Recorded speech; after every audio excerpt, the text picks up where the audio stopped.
Eddie Harris. Bienvenue. Merci. Le livre s'appelle Jupiter et moi, c'est aux éditions Liana Levy. Il y a également un très beau livre qui s'appelle Harlem. Être noir en Amérique aujourd'hui, pour raconter un petit peu ce que c'est, il faut lire ce livre où on comprend beaucoup de choses à travers votre parcours et celui de vos origines également. On va en parler dans un instant. D'accord.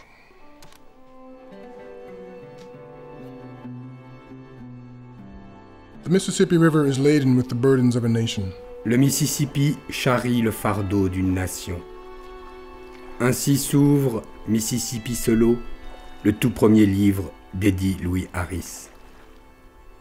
C'est l'odyssée d'un jeune noir américain cherchant à connaître de quoi il est fait et de quoi est faite l'âme de son pays.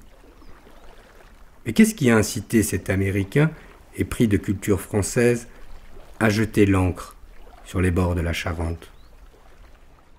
Quand j'étais un petit garçon, mon père et moi, nous sommes allés souvent à la pêche ensemble. J'ai attrapé mon premier poisson avec mon père. C'était dans un petit parc avec une petite rivière comme ça, sur un pont en fait. Et j'avais peut-être 5 ans, 5-6 ans. Et mon père, il était très très fier, et moi aussi bien sûr. C'était extraordinaire. Et je trouve qu'il y a beaucoup d'endroits dans ce coin qui me rappellent de mon enfance ou de ma jeunesse, ou là d'où je viens. Et peut-être c'est le pourquoi que j'ai choisi cette région, la Charente.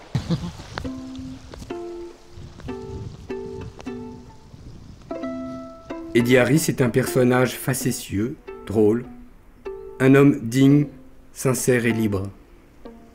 Depuis 30 années de voyages et de livres, il dresse dans ses carnets la chronique de son immersion dans les endroits qu'il parcourt à pied, en canoë ou à moto, en véritable aventurier. J'ai déménagé beaucoup dans ma vie. Finalement, je me sens vraiment chez moi. Peut-être pour la première fois, je commence à planter des racines ici. C'est l'adresse le plus longue que j'ai jamais eue. Et en venant, je pensais que c'était juste temporaire. Et maintenant, je ne pense pas à habiter ailleurs. Salut, bonjour. Ça va? Très bien. Très bien. Et toi? Pas de neuf. Bon vélo. Ah, merci. On boit un coup. On va boire un Oui, verre, bien Eddie. sûr. Bon, à tout à l'heure. À tout à l'heure, Eddie. Ciao.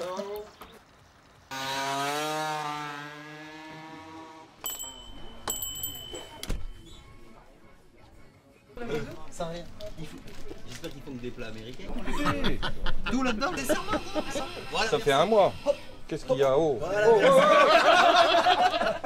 On attend que le maire nous... Regarde, Eddie est arrivé, lui il est arrivé, puis Jackie est arrivé habillé. Limite s'il n'a pas l'écharpe, tu sais. On a eu une histoire de misère, de pauvreté. À Bangui, dans la République centrafricaine, est bien pire qu'au Tchad. La misère est au Tchad aussi, mais c'est 2 fois pire. Les gens souffrent, les gens cherchent à manger. C'est leur activité principale. Vous direz déjà... Son dernier livre, Paris en noir et black, assemble déclarations d'amour et réflexions critiques, entre insouciance et gravité. Il y est question des Noirs américains séduits par la France. Au revoir et bonne journée, merci. La culture. D'abord, c'est la cuisine. Mon père, il adore la cuisine, surtout tout ce qui était porc. Mais aussi, il était un grand buveur de vin et de cognac aussi. Et je pense que je prends mon amour pour le cognac de mon père et de ma mère.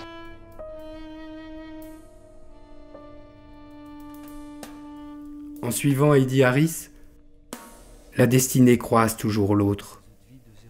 Il capture l'essence de l'expérience des hommes. Il s'attache plutôt au cœur de l'homme qu'à la couleur de peau.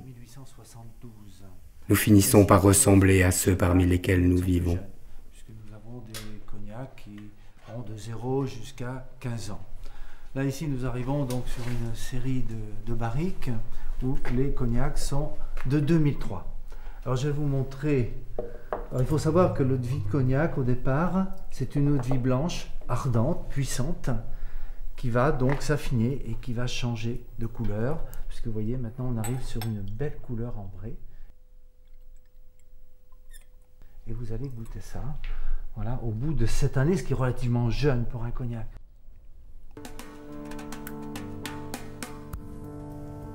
Mais au fil des itinéraires et des années passées en France, l'écrivain nous interpelle. Pourquoi un noir américain est-il mieux accepté dans notre société qu'un noir français ou africain? Question d'identité? C'est dans l'écriture de cette odyssée du monde qu'Eddie Harris trouve réponse. J'écris n'importe où maintenant, puisque je suis trop sollicité, donc je prends mon temps quand je peux. Souvent dans le train, à la maison, bien sûr. Et souvent ici, puisque d'être à côté de l'eau qui coule me rassure un peu, et j'aime ça, puisque j'ai grandi à côté de beaucoup de rivières dans l'état de Missouri. Mais puisqu'il pleut maintenant, je pense plutôt à partir à l'intérieur. J'ai un panthéon littéraire, c'est plutôt des écrivains américains comme Faulkner ou Steinbeck ou Richard Wright, qui sont des écrivains un peu sociaux. Dans leur fiction, ils parlent beaucoup de la vie ordinaire, la vie américaine. Ils touchent en fait les problèmes, le cœur des problèmes américains dans la société. On dit que j'écris pour les Noirs ou sur les Noirs ou au sujet des Noirs, mais c'est pas vrai. J'écris les histoires humaines. Puisque je suis noir, puisque j'ai une sensibilité qui est noire, mes sujets, mes situations sont des Noirs des États-Unis, soit aux États-Unis, soit ailleurs. Mais ce n'est pas vraiment les choses que j'écris. J'écris les choses humaines. Quand j'ai voyagé en Afrique, par exemple, les gens disaient que je suis allé en Afrique puisque j'étais noir pour chercher des racines, des choses comme ça. Mais ce n'était pas vrai du tout. Je cherchais mes racines humaines. Je voulais passer mon temps en Afrique pour partager leur vie, les vies des Africains. Je voulais me mettre dans les chaussures des Africains. Tout court. Si j'étais en Asie, je l'aurais fait la même chose. Vivre comme des Asiatiques ou les Africains dans ce cas, ou les Mexicains quand je voyage en Amérique latine. Ce n'est pas vraiment une question de race. Ça part peut-être de cette question, mais c'est des questions d'identité. Jupiter. Il était né au début du XXe siècle, mort au début du XXIe siècle. Il a vu tout ce qui se passe aux États-Unis au niveau d'évolution, mais aussi au niveau de changement racial. Il connaissait des gens qui étaient esclaves, il voyait des astronautes qui sont noirs, même la possibilité d'un président noir. Donc il a vu tout le siècle aux États-Unis, toute l'humiliation, toute la dégradation, la ségrégation, la discrimination, jusqu'à la fin de tout ça pour vivre autre chose. Je prends la colère de mon père pour expliquer que même les gens qui ont vécu tout ça, ils ont trouvé parfois des moyens de transmettre autre chose à leurs enfants, qui est moi. Mon père, il a eu une amertume dans son âme, mais il n'a pas transmis cette amertume à ses enfants. C'est pourquoi je peux vivre ma négritude différemment que lui ou que d'autres Noirs aux États-Unis.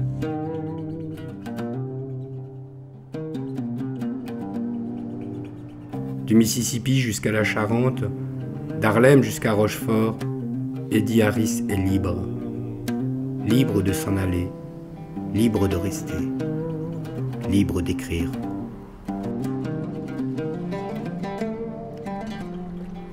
I've watched this river since I was small, too young to realize that the burdens the Mississippi carries are more than barges loaded with grain and coal.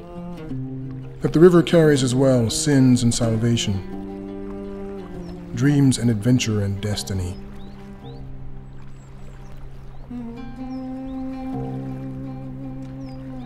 As a child, I feared this river and respected it more than I feared God. As an adult now, I fear it even more.